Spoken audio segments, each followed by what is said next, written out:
Hello दोस्तों, आज के इस वीडियो के माध्यम से हम जानेंगे कि स्कैल्पिंग करते वक्त हमें किस प्रकार और कैसे कार्य करने चाहिए, क्योंकि जब तक हम चीज़ों को समझेंगे नहीं तब तक हमारे समझ में कुछ भी नहीं आएगा। किंतु सबसे पहले हमारे अंदर बेसिक क्लियर होंगे तो हमारी कार्य भी सही तरीके से होंगे। तो सबसे पहले हमें जानकारी हासिल करनी सीखनी होगी, क्योंकि जब तक हम कोई कार्य करते हैं तो हमें उसकी जानकारी होनी चाहिए। अब हमें जानना है कि स्कैल्पिंग करते वक्त हमें किस प्रकार से और कैसे कार्य करने चाहिए, क्योंकि जब तक ये चीज़ें हमें पता नहीं होंगी तब तक हम कुछ जल्दबाजी के चक्कर में हम कुछ गलत कर बैठेंगे। तो इसके लिए हमें सही जानकारी का होना पर्याप्त है, क्योंकि एक सही जानकारी के लिए हम कार्य करेंगे तभी हमारी चीज़ें बेहतर और सही होने लगेंगी। तो सबसे पहले स्कैल्पिंग करते वक्त हमें किन बातों का योगदान होना चाहिए, तो उसके पहले आपको अपने कैपिटल पर माइंड सेट रखना होगा। मतलब जो आप कैपिटल यूज कर रहे हैं उस कैपिटल को आप किस प्रकार से और क्यों यूज कर रहे हैं, इसके बारे में आपको डिटेल पर जानकारी होनी चाहिए। क्योंकि जब तक आप ये चीज़ें अपनी सुधार नहीं करेंगे तब तक आप स्कैल्पिंग करते वक्त टिक ही नहीं पाएंगे। कहने का अर्थ ये है कि आपको मार्केट में टिकना है तो आपको अपने कैपिटल को किस प्रकार से यूज करना है उसके बारे में आपको जानना और समझना आना चाहिए, क्योंकि कैपिटल हमारी ट्रेडिंग में काम आने वाली चीज़ है। इसी से हम प्रॉफिट लॉस बुक करते हैं। तो इसके लिए आपको उतना ही कैपिटल यूज करना चाहिए जो कैपिटल आपका चला भी जाए तो आपको कोई भी दर्द ना हो, क्योंकि इस माइंड से आप चीज़ें करेंगे तो आपकी चीज़ें बेहतर होने पर संभावना होगी। तो आप अपने कैपिटल को उतना ही यूज करें जितना चला जाए, आपको दुख ना हो, क्योंकि जो हमें दुख देता है तो उससे हम सीखने पर ध्यान देना कम कर देते हैं और पढ़ने अपनी चीज़ें जो आपने पढ़ाई या अपनी ज्ञान की चीज़ें हैं वे भूल कर आप अपने लॉस के ही ऊपर बैठे रह जाएंगे। इसीलिए आपको अपने कैपिटल को यूज करना चाहिए। अब आपको अगर आप मार्केट में ट्रेड करना चाहते हो तो आपको मार्केट में भय ज़रूर लगेगा, क्योंकि भय हमें किस प्रकार से और क्यों और कैसे आता है इसके बारे में हमें डिटेल में और सही तरीके से जानना और समझना चाहिए।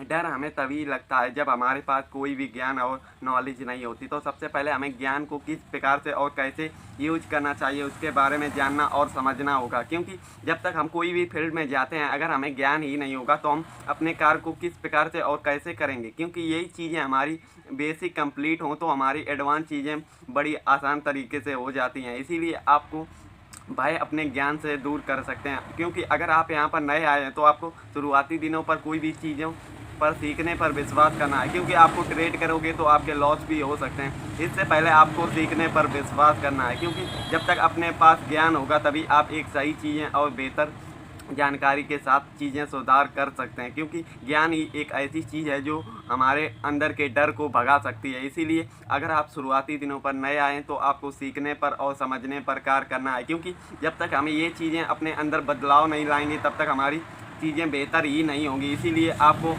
अपने डर को भगाने के लिए आपकी ज्ञान ही ऐसी चीज़ है जो हमारे अंदर के डर को भगा सकती है। तो दोस्तों, हमें जानना है कि हमें मार्केट में टिकने के लिए और कौन सी भी चीज़ों पर सुधार करनी चाहिए जिससे हम अपनी स्कैल्पिंग बेहतर कर सकें। तो सबसे पहले यहाँ पर लोग किस प्रकार से और कैसे आते हैं इसके बारे में हमें जानना होगा, क्योंकि लोग यहाँ लालच की वजह से आते हैं और लालच हम किस प्रकार से कंट्रोल कर सकते हैं इसके बारे में हमें समझना और सीखने की आवश्यकता है। क्योंकि जब तक हम अपने चीज़ों को अंदर बदलाव नहीं लाएंगे तब तक हमारी चीज़ें बेहतर ही नहीं होंगी। तो हमें अपने अंदर बदलाव किस प्रकार से और कैसे लाने हैं इसके बारे में हम जान लेते हैं। कहने का अर्थ ये है दोस्तों कि हमें सबसे पहले अपनी स्कैल्पिंग करने से पहले हमें अपने लालच को कंट्रोल करना सीखना और समझना होगा, क्योंकि लालच हम अधिक लोग यहाँ पर अपने लालच की वजह से भी लॉस करते हैं।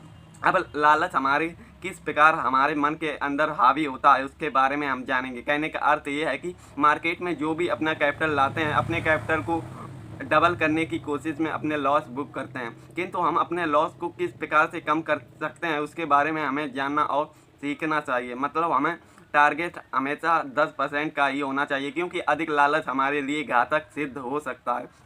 इसीलिए आप कभी भी अधिक लालच की वजह ना बने। इसीलिए आपको अपने अंदर कंट्रोल और चीज़ों को सुधारने की क्षमता होनी चाहिए।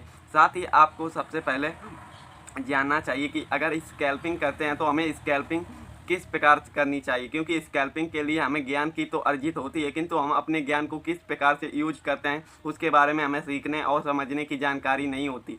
मान लीजिए आपको काल और पुट के एक साथ चार्ट लगा सकते हैं। आप जिस भी कंपनी में ट्रेड करते हैं आप दोनों चार्ट आपके लैपटॉप में एक साथ लग जाते हैं, तो आपको सबसे पहले ध्यान में ये चीज़ें रखनी है कि जब आप कोई कॉल या पुट का ट्रेड रखते हैं तो कॉल और पुट के अंदर संबंध के बारे में जानना होगा, क्योंकि ये जानकारी हम सीख लेते हैं तो हमारे लिए ये बेहतर हो सकती है। कि कहने का अर्थ ये है कि दोस्तों, जब कॉल उठेगा तो पुट गिरेगा और पुट उठेगा तो कॉल गिरेगा। अब इस गिरने और बढ़ने के क्या रीज़न है, इसके बारे में अगर आपको सीखना और समझना है तो आपको आपके अंदर कैंडल पैटर्न का ज्ञान होना चाहिए, क्योंकि इसी प्रकार से आप बुलिश और बेरिश का अंतर सीख पाएंगे। क्योंकि जब तक हम सीखेंगे नहीं सही तरीके से, तब तक हम कोई भी कार्य कर ही नहीं पाएंगे। अब जान लेते हैं दोस्तों कि हम स्कैल्पिंग करते वक्त किस प्रकार से और कैसे कार्य करने चाहिए, क्योंकि जब तक हम ये चीज़ें नहीं जानेंगे तब तक हमें बड़े लॉस का भी सामना करना पड़ सकता है। कहने का अर्थ ये है दोस्तों कि अगर आप स्कैल्पिंग करते हैं तो आप छोटे समय के लिए होल्डिंग रखते हैं और साथ ही आपका टारगेट हिट होता है तो आप मार्केट से